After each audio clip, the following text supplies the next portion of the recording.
Hi, everyone. Welcome to tonight's Writers Workshop. My name is Salim. I will be serving as your host tonight and will help navigate questions.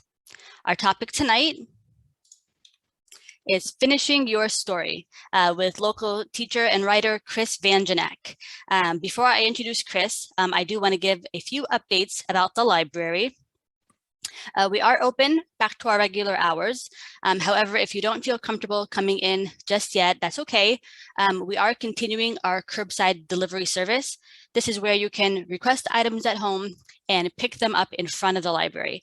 So for more information on that, you can visit champaign.org/curbside. If you have questions for staff, there are a few ways you can reach out to us. So you can book a librarian with a staff member. To do that, you can visit champaign.org/book-a-librarian. You can chat with us anytime the library is open, and you can email us at librarian@champaign.org. I also want to share that the short story contest is open and accepting submissions. The form will remain open through Friday, November 5th. You can find more details about prizes and story guidelines at champaign.org/short-story. And I will include a link here in the chat in just a moment. Okay, and then lastly, I'd like to share a few instructions for communicating through Zoom tonight. So depending on your device, at the bottom of the screen, towards the center, you should see the option to chat. This is where you can type your question in. Next to that is the raise hand option. You will use that if you want to use your microphone, and I can unmute you. Chris will be answering questions throughout his presentation, so just pop them in the chat or raise your hand. And with that said, I'd like to now introduce our instructor. So Chris Van Janek is an MFA candidate at the University of Illinois at Urbana-Champaign. He also serves as an editorial assistant for Ninth Letter, which is the award-winning literary arts journal edited and produced by the Creative Writing Program at Urbana-Champaign. You can find more of his work at chrisvanjanek.com. Chris, thank you so much for being here. I will turn it over to you now. Hey, thank you so much for having me. And thank you to the Champaign Public Library. And thank you just all of y'all for being here and sharing your Wednesday night. Kind of talking about writing and specifically talking about endings. Just a little bit about me. Again, my name is Chris Van Janek. I come from Denver. This is my third year here in Illinois. My 3 years in this program have very much been consumed by the pandemic to some degree, but love it out here and love the Champaign Library. And again, just excited to be here. So I'm going to go ahead and share my screen if I'm able to. Could you possibly give me permission to share? Might not have that. You should have, yeah, you should have permission as a panelist. Oh, there we go. Excellent. Sorry about that. No, it's okay. Fantastic. Excellent. Yeah. So like I said, we're going to be talking primarily about conclusions and about ending short stories. I was having a conversation with a writer friend a couple days ago who's a poet who said that he generally tries to, he's generally not particularly interested in short stories, in writing short stories or reading them, because he thinks that so much weight kind of falls upon the ending. I think there's, I obviously disagree. Short story writing is my whole primary deal, but absolutely understand, like that feeling of in a compressed space, the weight of that ending potentially taking on an outside significance. So my goal with this class today is just to give us a couple strategies to be thinking about endings, to think about endings in other folks' work, but specifically to think about how y'all are going to be wrapping up the short stories that you've been working on and writing throughout the last several weeks, it sounds like.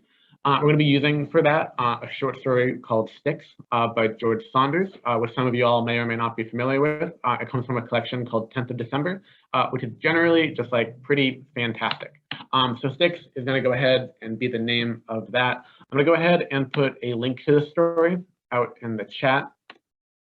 Should have access to it. I'm going to pull that up here in just a second. As we read along, just kind of a couple questions to consider. There's a lot of things that are working in the story. It is very, very short. It's like 2 paragraphs. But just kind of some things that we're going to be talking around as we go. Is this kind of this idea of like, is this ending working for you? Kind of why or why not? And what effect does it have on you, the reader?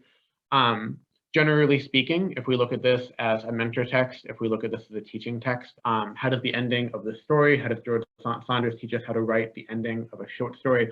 And then this is kind of like question of resolution, right? How much resolution does this short story give us? Where does it hold back? Where does it resist giving resolution or giving clarity around the ending?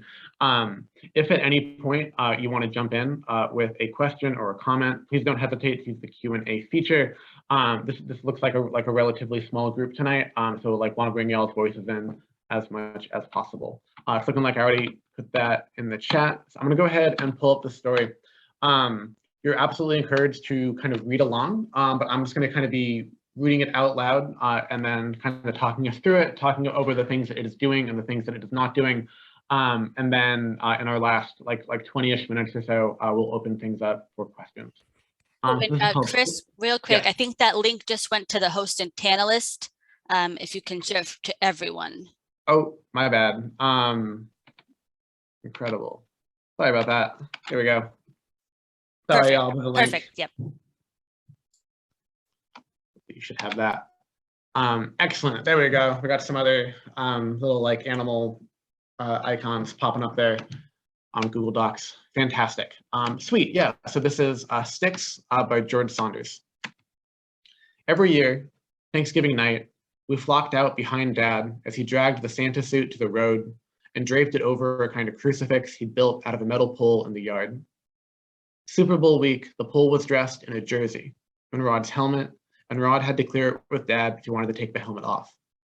On the 4th of July, the pole was Uncle Sam. On Veterans Day, a soldier. On Halloween, a ghost. The pole was Dad's only concession to glee. We were allowed a single Crayola from the box at a time. One Christmas Eve, he shrieked at Kimmy for wasting an apple slice. He hovered over us as we poured ketchup, saying, "Good enough, good enough, good enough." Birthday parties consisted of cupcakes, no ice cream. The first time I brought a date over, she said, "What's with your dad and that pole?" And I sat there, blinking. We left home, married, had children of our own, found the seeds of meanness blooming also within us. Dad began dressing the pole with more complexity and with less discernible logic. He draped some kind of fur over it on Groundhog Day and lugged out a floodlight to ensure a shadow. When an earthquake struck Chile, he laid the pole on its side and spray painted a rift in the earth. Mom died and he dressed the pole as death and hung from the crossbar photos of Mom as a baby. We'd stop by and find odd talismans from his youth arranged around the base. Army medals, theater tickets, old sweatshirts, tubes of Mom's makeup. One autumn, he painted the pole bright yellow. He covered it with cotton swabs that winter for warmth and provided offspring by hammering in 6 cross sticks around the yard. He ran lengths of string between the pole and the sticks and taped to the string letters of apology, admissions of error, pleas for understanding, all written in frantic hand on index cards.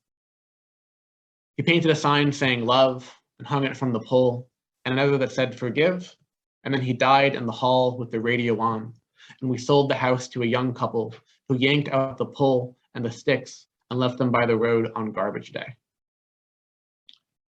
Sweet, so that is Sticks by George Saunders. And again, just kind of some questions that we're going to be kind of looping around with this.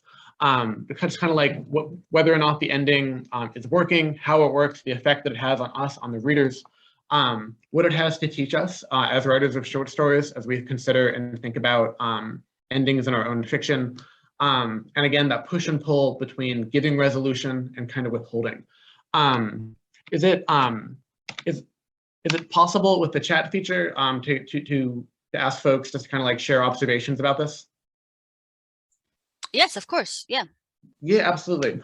So those of you all watching, if you'd be comfortable doing so, if you just kind of want to put an observation in the chat, things that you were noticing here, things that you were seeing, how is this ending working for y'all?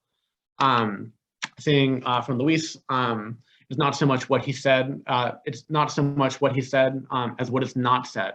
I love that. Absolutely, right? So often when we think about fiction, especially short fiction, there's so much that is not said, so much that is left out, so much relying on implication, right? There are things that we don't know about these characters' lives that are left out here, which are all building to that final moment.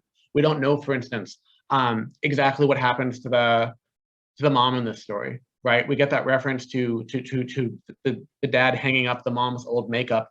We don't know if the mom has passed away recently. We don't know if the mom is still alive. We can likely assume that she is not, or that she is at least no longer in the picture. We don't know. We don't know if she left when they were younger. There is so much left out here, right? We don't know too exactly what the relationship is between the narrator and the father, right? We can assume not good. We can assume bad, right? We get this incredible line that these kids are finding, quote, the seeds of neediness blooming also within them, right? So there's this implication that the father is unkind, that he is in some ways controlling and very particular in the way that parents can sometimes be controlling and very particular, right? We don't get a blow up here, right? We don't get a moment when these characters come to truth catharsis. We don't get a goodbye. We don't get an "I love you, Dad." We don't get an "I'm sorry" from either party. What we get is pulling the stick out of the ground, right? So thank you so much for that comment. Other things that you're noticing here, just kind of in the ending, potentially how it's working for you or even not working for you.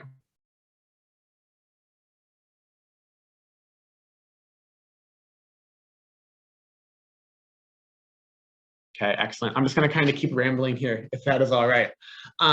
One way that I think that the story works is that, first of all, the reason that I'm bringing this to y'all is, first of all, because it's short, but second of all, because it has an absolutely, to my mind, killer ending, right? Like we end in this moment where we are getting a ton of information all at once.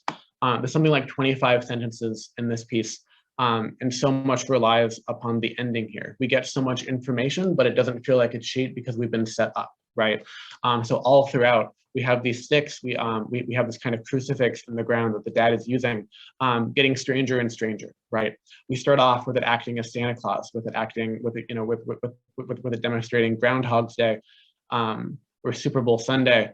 And as we go, we escalate, right? And that escalation is a huge part of the ending landing. We start very normal, this very expected, very kind of particular place of this dad doing something that's a little eccentric, but like functionally makes sense. And then we move up, right? It's no longer fun holidays, right? It's commemorating a number of deaths in an earthquake, right? It's being dressed up as death, right? It is taking on the form of the mother. It starts to become this true projection of this father and who he is and what is inside him, right? So when we come to this final line here, it's been earned, right? Kind of want to highlight this very last moment here, and kind of like break down all the moves that are happening here. We have time kind of enhancing throughout the story and time moving faster, right? So like if that first paragraph is incredibly slow, we go through a year or two of these kids' lives. In the second paragraph, we really shift up. We move faster and faster and faster. And also I'm a little bit nervous, so I'm realizing that I confusingly said that it's not clear what happened to the mom, when she is very clear that she has passed away. But we're moving faster, right? We're moving through time. And the speed of time is mimicked in that last line, right? We have so much happening at once. He painted a sign saying love and hung it from the pole, and another that said forgive. And then he died in the hall with the radio on. And we sold the house to a young couple who yanked out the pole and the sticks and left them by the road on garbage day. What's so affecting to me about this ending is that it pays off everything that has come before, right? So like at that very first paragraph, it's setting us up for this idea that we're going to be moving through time and not just kind of staying in one particular moment and one particular day and one particular week of this family's life. It pays off that things are happening and that things are accelerating, which is very interesting to me. It also takes this conceit of the pole and it working as a kind of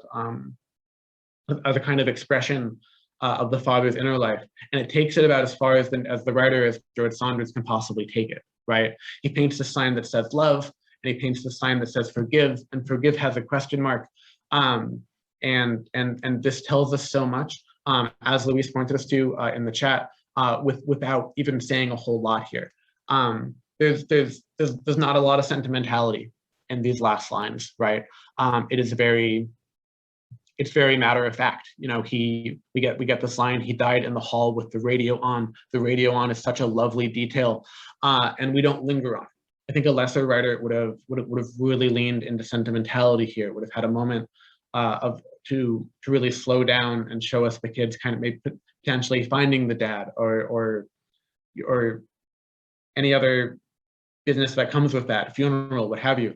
Instead, we move on immediately, right? We found him dead and we sold the house. And it's not just that they sold the house, but it's to a young couple and they yank the pull out and they leave the 6 on the side of the road on garbage day, right? There's this incredible lack of sentimentality here and also an attention to musicality. The fact that this all works within one sentence helps to enforce this idea that we are really moving here, that things are happening quickly. And it leaves us with this like very lingering sense of what these sticks were to this father and what they meant to him, and what they may or may not have potentially meant to the kids by the end of this. What I like about what this story does, I'm gonna go ahead and pull up a slide here. It does something that I really, really love here in fiction. I'm not entirely sure if this comes from Flannery O'Connor, but it is allegedly attributed to him. It's this idea that a good ending is gonna feel surprising, but still inevitable, right? So it's not doing the twist ending, M. Night Shyamalan, he was a ghost the whole time thing, but it is still surprising to us, right? While at the same time kind of feeling inevitable. Especially as we start barreling through time in this story. I think it makes a ton of sense that we end on the father's death. That's not particularly surprising to me, but the way it's done is so surprising, is so interesting, is so strange. It's the kind of thing that I think very few writers would actually choose to do, to compress all this time into just one sentence, and to end not on a moment of catharsis for the kids, but again, for those sticks getting yanked out of the ground and tossed on the side of the road on garbage day. We're surprised that it ends in this place, but it feels somehow emotionally right. It feels resonant. It feels like it is paying off what has come before in the story, in a way that's not cheating us, right?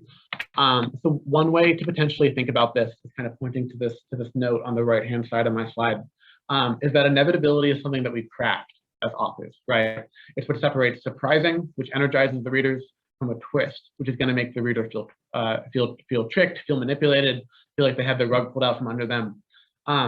George Saunders really lays all of these ideas out to the story in a way that I think can be constructive to us, right? It's kind of with this idea that if we're thinking about the ending of a story, the real place to begin is the beginning, right? There's this adage that like a third act problem in a story or a novel or in a screenplay is not really indicative of problems within that third act, but problems in that first act, right? So the question becomes, as you think about ending your story, how can you make sure that you have all the seeds in place from the early going to really pay this off, to really make it come home, to make it really feel like your reader has just been on a journey, right? Because there's nothing like the feeling at the end of a short story when you've been moved by a writer, when they've taken you to a place that you're glad to have been but did not intend to go. So just a couple other ideas about making an ending feel inevitable. One idea that I think can be helpful, just kind of looking at this first bullet point, is the idea that every single story is going to set up an invisible contract with the reader in the first couple of scenes, right? So for instance, like if the characters in your story are on their way to, they're on their way, they're going to a fireworks factory where they're going to look at fireworks and a bunch of fireworks are going to explode. That's something that we, the readers, have been told is coming, and we want to see that happen. We want to get to the fireworks factory. We want to find out what happens when we get there. That's kind of an absurd example, but another way to think about it might be like a road trip story, right? So like if your story begins with a couple characters on their way across the country to stop a wedding, potentially, right? That's the contract that you've set up, which is that in some way or another, they are going to get to this wedding. And if they don't get to that wedding, that's going to have to be intentional in some way. Another thing to think about is to stay true to the emotional core of the story. It can be really tempting to lean into overly simplistic resolutions or unrealistically happy endings. In some ways, that's because, just speaking frankly, if we're writing a story, if we're spending time with characters in a world, that temptation can be there, right? Because we like these characters, we like this world, we want them to be happy, we want them to find fulfillment in some way. Not always, but often. The temptation can be to show that these people are going to be okay, right? And to say that like everything is going to be just fine, things are going to work out.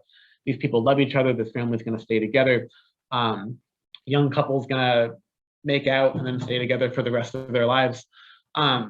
if that's not matching though kind of with what's come before, that can feel really sappy in the ending, and that can feel like the kind of thing, it can potentially feel cheesy, can potentially feel cliched. Just bringing it back to Sticks for a minute, what I love here is that it's an unsentimental story from the beginning, and we end unsentimental at the end, right? Again, there's no moment of blatant or overt forgiveness. There's no hugging, there's no apologizing, there's no saying I love you. There's just yanking the stick out of the ground when the dad dies, right? The closest we get is the sign that says love and the sign that says forgive, which feels so true to what has come before, right? The setup of the story, the contract, is that this dad can only really express himself with these sticks, and the ending of the story is going to pay this off. Another thing just to kind of keep in mind is just the idea of landing on an image or an idea or a set of dialogue, some kind of beat that the audience probably wouldn't have anticipated, but that nonetheless kind of communicates that the ending of the story and what you're trying to go through there, right? Again, a temptation, you know, even if it is emotionally true to what's come before, I think a real temptation can be to have two characters kind of blatantly work out their issues, right? And like maybe talk them out, you know, do the old pat on the back thing, like it's going to be okay. If you can find, if the story is about two characters maybe falling apart and then coming back together, if there is some way for you as the writer, rather than telling us that explicitly or showing it explicitly or like literally ending on that reconciliation, if there's some way to end on, again, an image, an idea, or a set of dialogue that kind of establishes this without outright saying it, I think that can go such a long way for you as a writer, in some ways, because it leaves the story open to interpretation, right? And also, like, if you come through your own life and the conflicts that you've had with people, you know, sometimes we're granted the gift of true closure, right? Of being able to talk all of our issues out and make sure that we are understood and that we understand the other person. But the reality is that that's sometimes, unfortunately, really rare, right? So we want to honor that in our stories. We want to honor that in our characters. And we want to find ways to show that things have changed without hitting the nail on the head too hard. The last thing that I would want to point us towards is this idea of calling back either subtly or overtly to where a story started. I think so often a good way to think about the ending of a story is a moment when a character has either changed or chosen not to change, right? Which is always going to bring us back to the beginning of a story. Who are these characters? What do they want? What's their conflict? Do they get this thing that they're going after, or do they not? If we can kind of call back to those early scenes, to the early going to the beginning, that can be such a good way to show us exactly how far that we have come. I have Luis popping up in the chat again, asking about ambiguous endings. I love stories that let me as a writer decide how the characters end up. Absolutely, right? Ambiguous endings can go such a long way for us. Again, in terms of making the world of the story feel alive and making it not feel completely boxed in, right? This goes back to this idea of avoiding emotional simplicity, or of finding ways to demonstrate the meaning of an ending without outright saying it, right? Even though the ending of Sticks is really cut and dry, I do think it's ambiguous in some ways, right? Yes, the father is dead. Yes, yes, his body's been moved out of the house. Yes, the house has been purchased by a young couple and the sticks have been taken out of the ground. But the exact way that the narrator feels about his father is not on the page, right? As you said in your first comment in the chat, that's something that we, the audience, kind of have to infer, right? Because it is left out. I think there's absolutely a reading of the story where the love and the forgive make the son kind of forgive his dad. And I think there's absolutely kind of a reading where that last sentence that moves so quickly and ends with this dispassionate discarding of the dad's kind of like emotional tools. There's a reading where the kid doesn't forgive his dad, right? And the fact that Saunders doesn't tell us how to feel and doesn't spell it all out helps to keep it ambiguous. Where I think ambiguous endings can get tricky is when it comes to cliffhangers, right? If it comes to the idea of, oh, like was he dead the whole time? Like, did he actually survive the roller coaster explosion or whatever it was? I think sometimes that can feel cheap, and I think I think it's kind of like a worthwhile push and pull kind of conversation for you to have with yourself as a writer about where do you want ambiguity and where do you not. If you want ambiguity around you know, like things that literally happen in the story, or like the premise of the story, or like a character's reality. I'm going to be honest that I guess like me personally as a reader and writer, I'm not always sure how much that does for us. But when it comes to emotional ambiguity and not really knowing how to feel with something and having to sit in hurt and in pain and in forgiveness that might be, you know, expressed but not quite felt, that can go, I think, such a long way for your reader to kind of keep the world of the story feeling alive and open and kind of having the sense of mystery at the end, which is what I think the really best, the really great short stories do. The best short stories, I think, feel in some ways unfinished, even as they are resolved, right? Because we're left kind of thinking through the consequences, right? In some ways, it's just like real life.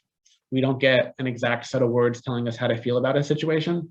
That's shit that we have to sort out for ourselves, right? And so I think an emotionally ambiguous ending can go a really, really long way here. Thank you so much for that question. And just kind of a reminder to other participants, feel free to jump in with a question. We'll open things up here in just a couple minutes for broader questions about endings, about anything else that you might be working on in your stories. The last kind of note that I want to pass y'all's way, just a couple other things to keep in mind with endings, but aren't necessarily related to sticks or to this idea of pushing towards inevitable but surprising conclusions. Number one, and kind of pointed at this a couple minutes ago, but anything that you can do to use the ending to point towards how much has changed, or again, kind of pointedly stayed the same since the beginning of the story, is going to go a really, really long way. If you can kind of use that mirror imaging, show like, hey, this is what this had been like, this is what things are like now, and let the reader do that work of contrasting. There's kind of another thing that I wanted to point y'all towards is this idea of not flinching away from hard truths. This comes back to this idea of emotional complexity and of like following through on like your contract with the reader. But if things are hard in stories, and if things are hard at the ending of a story, don't flinch away from that. Lean in, show it, let it be messy, let it hurt. When you flinch from doing something that should be inevitable in the story as like a consequence or a moment or a feeling, that's something that your readers are going to notice and that they're going to feel. So lean all the way in there, let things be hard, let things be messy.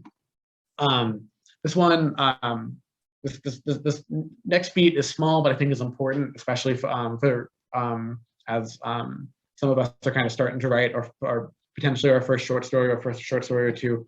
Always avoid cop-out endings. So like it was all a dream. Or just kind of like shoving the emotional baggage under the rug by saying something like, and then we never talked about it again. Obviously all rules are meant to be broken, but these ones, I think you have to have a really, really good reason for breaking it. So in general, avoid the cop-out ending. Kind of the last big piece here, and again, accidentally talked around it on the last slide, but anything that you can do to remember as a writer and to honor for your reader this idea that you're writing the ending to the story, not necessarily to the characters' lives, I think is going to be really, really important. Obviously, sometimes characters die at the end of stories, and that's a whole different ballgame. But just kind of generally speaking, it can be helpful to remember that like every happy ending will one day be complicated, will one day be sad, will one day take a turn in some direction, and that every kind of downer ending, for the most part, is going to be followed by another day, right? Again, I think that can help us to stay away from emotional simplicity and to lean into messiness and to lean into ambiguity. But like anything you can do in your story to imply that the world of the narrative is going to go on, even if we're not going to be following it, that goes a long way, right? I think sticks as an ending would have been significantly less effective, productive, interesting, emotionally resonant if we'd followed the speaker, the narrator, all the way to their death as well, right? The house has been sold and we're left to deal with that, right? Even as the house will not have another day as a part of that family, we know that the son will, and that his siblings will, and that's something that they're going to have to deal with. That is just about all that I have for y'all in terms of lecture. I did want to go ahead and open things up right now to questions that you might have. about endings, about the writing process. We didn't really touch on it here, but about revision potentially. I know the contest deadline for y'all is coming up. Really happy to speak towards anything that you might want to speak to, that you might want me to speak towards.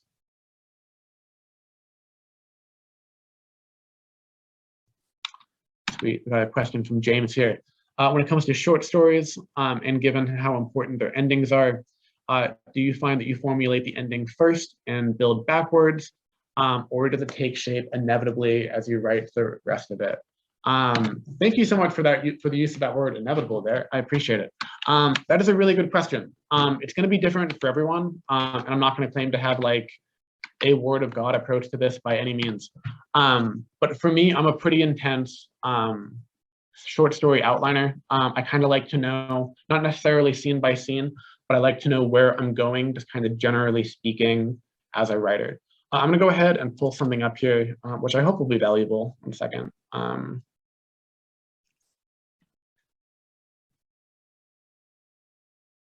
here it is. Sorry about that. 1 second. Yeah, so the television writer Dan Harmon, who's written shows such as Community, Rick and Morty, potentially some that you may or may not be familiar with, has a system of writing and a system of outlining stories that I find really helpful and that really helps me to think about and to kind of get to an understanding of my endings. It's an adaptation of Joseph Campbell's like monomyth, hero's journey structure. I'm going to go ahead and pull it up right here and share this. So this is what he uses to outline television shows. I find that this works really well for me as well, just kind of as a short story writer, as an outliner, with the idea that kind of every story is going to be a circle, right? So we start in one place, we move along, we enter this like really unfamiliar, really different, really strange place. We come back around and return to a status quo, to a place of comfort, but having been changed in some way. So the way that Dan Harmon, this writer, breaks this down is that in the very first step here, where I'm circling with my mouse, we have the protagonist in a zone of comfort, right? They have a status quo. It might not be perfect. It might be kind of crummy in some ways, but it is their status quo. It is comfortable. The second step here is that they want something.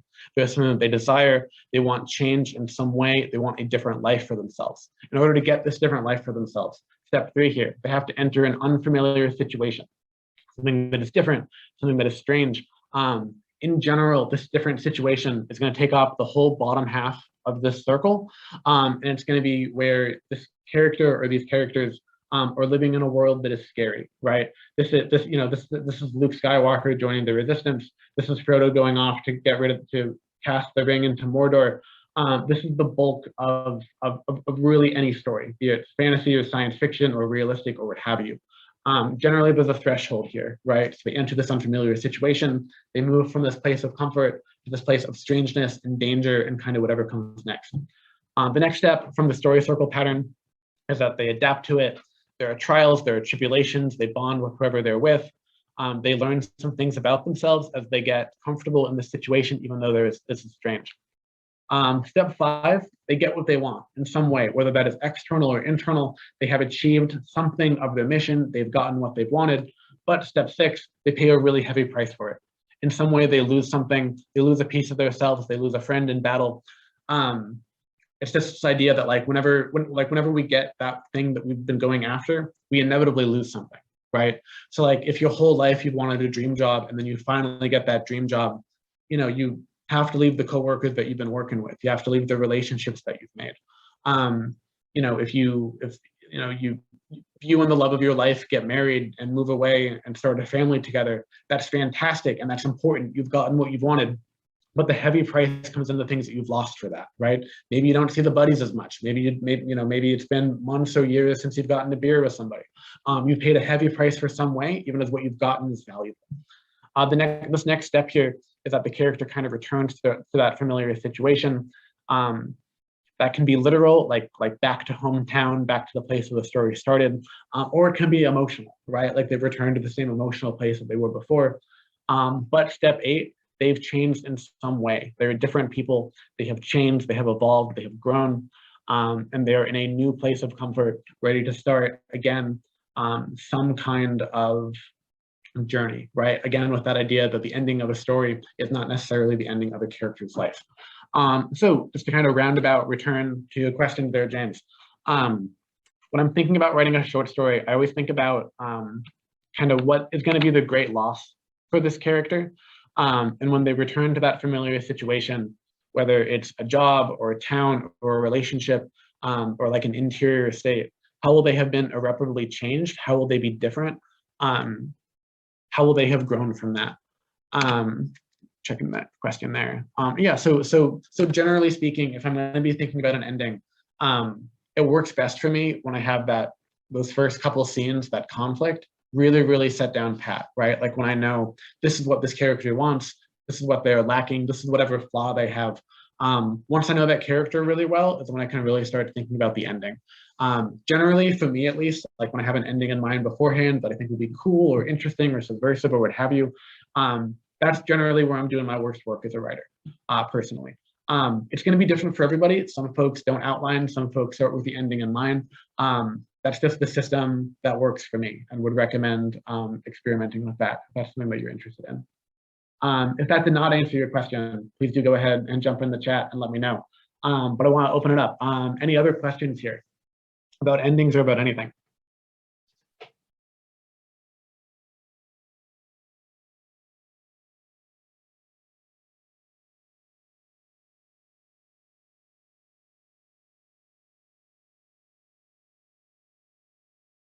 All right. I had a student tell me once that 7 seconds is when a silence goes from being productive to being awkward. So I'm going to go ahead and interpret that potentially slightly awkward silence as a sign that y'all don't have any more questions.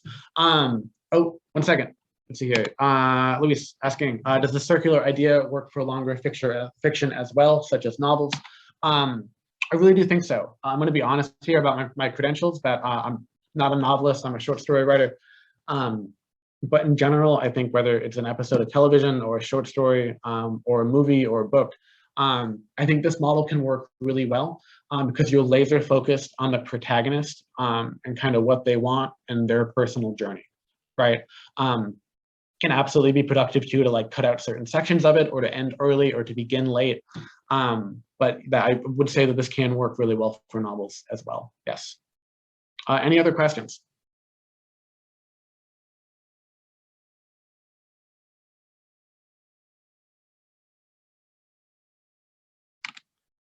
James asks, what do I do as the next step after outlining? Man, I love outlining so much. I think it is so fun to try and solve story problems. The issue for me always comes up that after outlining, generally speaking, that's when I move into writing and move into drafting. I'm gonna assume that like, there's probably kind of two schools of thought within the Zoom call right now. One being that like drafting is like the most fun thing that you can possibly do. It is like the whole reason to write. And the other being that drafting can be incredibly exhausting, potentially. And for some of us, maybe even our least favorite part of writing. Me personally, the actual act of like putting words on the page and like getting that and cranking that first draft out is the thing that I really have to force myself to do. I love outlining and I love revising and I love kind of fixing a story once it's on the page. The actual act of getting it out there is really difficult for me. It's probably the hardest part. But it is the thing that comes next, at least for me, kind of after outlining. It's just this idea of like getting everything down on the page as I can. Anne Lamott has the idea of shitty first drafts, which is just this concept that the first drafts are made to be terrible. They're made to be revised. They're made to be broken into and picked apart and written over in red pen, like over and over and over again. And I subscribe to that really heavily. One approach that I always like to recommend for my students is to do a flash draft, which is this idea where you take a timer, be it like an actual physical one or one on your phone, and you set it for something like 45 minutes or an hour, and you just take that hour just to write, just to crank out the scene or this idea or this moment, kind of wherever it needs to go, with the little asterisk addendum that you're not allowed to censor yourself. Right, you're not allowed to, and you have to keep writing. So whatever you do, you kind of have to keep your fingers moving on the keypad. Whatever you do, you're not allowed to hit the backspace button. You're not allowed to fix typos. You're not allowed to fix phrases that sound weird, or take something that you've already written and make it better by like fleshing it out in scene. You can hit enter. You can make bullet points. You can like slam the keyboard in frustration. But the idea of flash drafting is that you just have to get it out and get it on the page. That's something that I recommend for my students, and it's something that I do pretty much every time I sit down to write a story. So yeah, that's the thing that generally comes next for me. Other questions? And if at any point I don't answer your question, please just let me know.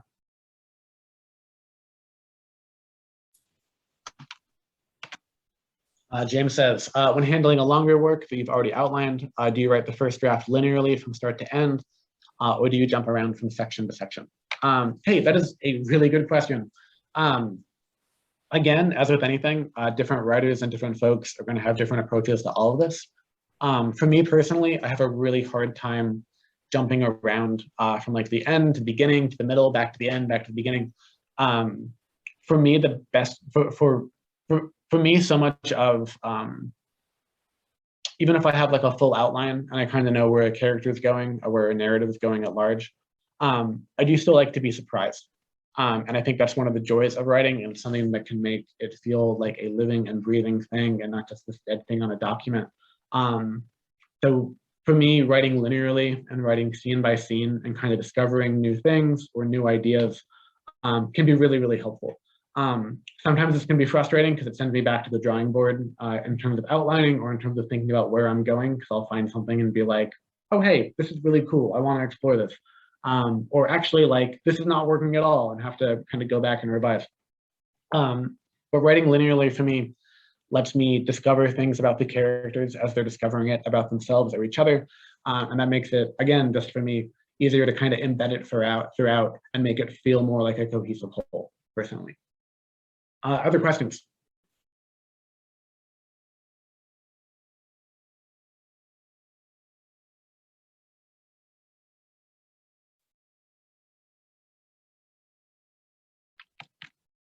Have similar issues jumping around. How do you handle running out of steam as you push through scenes? It's this is not a helpful. I wish there was an answer where it's like you do this one weird trick and you'll be able to keep and you'll get that stamina back. For me, it's just about getting it on the page, even when it's hard and even when I've run out of stamina. Meditation helps me with this. Taking walks helps me for this. Being outside, talking to other writers, talking to friends. It's kind of about where it's going and where I want it to go can be helpful. One thing that I love about the Champaign Library is that you have so many events like this where hopefully you're able to like meet some folks of similar interest. Definitely use other writers as a resource to kind of talk around. In terms of like individually on my own though, it can be helpful for me just to write in a different medium. So for instance, like I generally tend to type things up in like a Google Doc is how I generally draft. If I'm feeling really stuck though, sometimes I'll move to notebook or even just like a blank piece of printer paper and just like be active writing it out in a different way can be really helpful for me just to see, okay, how else can I attack these, how else can I approach these ideas? How else can I tackle this? Yeah, so I would just kind of say the answer is to push through unless you truly can't, and then to take a break, talk to folks, try it in a different way. Yeah. Does that answer your question? I know I can't see you, but hopefully that answered your question. Anything else?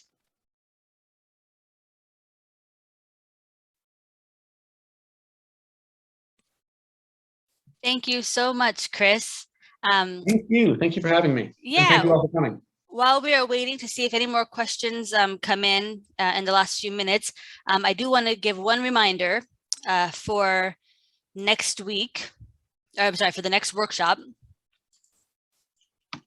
And that will be on Wednesday, November 3rd, 7 p.m. With the workshop Publishing Fiction in Literary Magazines with local author John Milas. So be sure to register for that one if you haven't already. And I'm also going to share the link that I mentioned earlier in the chat for the contest. So find details there and prize information. All right. So a comment saying lots of great info. I agree. Thank you so much. Totally my pleasure. Thank you for having me, and thank you for tuning in tonight. Yeah, thank you everyone for coming. Hope you enjoyed tonight's workshop, and we'll see everyone soon. And thank you again, Chris. That was wonderful. Thank you. Have a good night, everyone.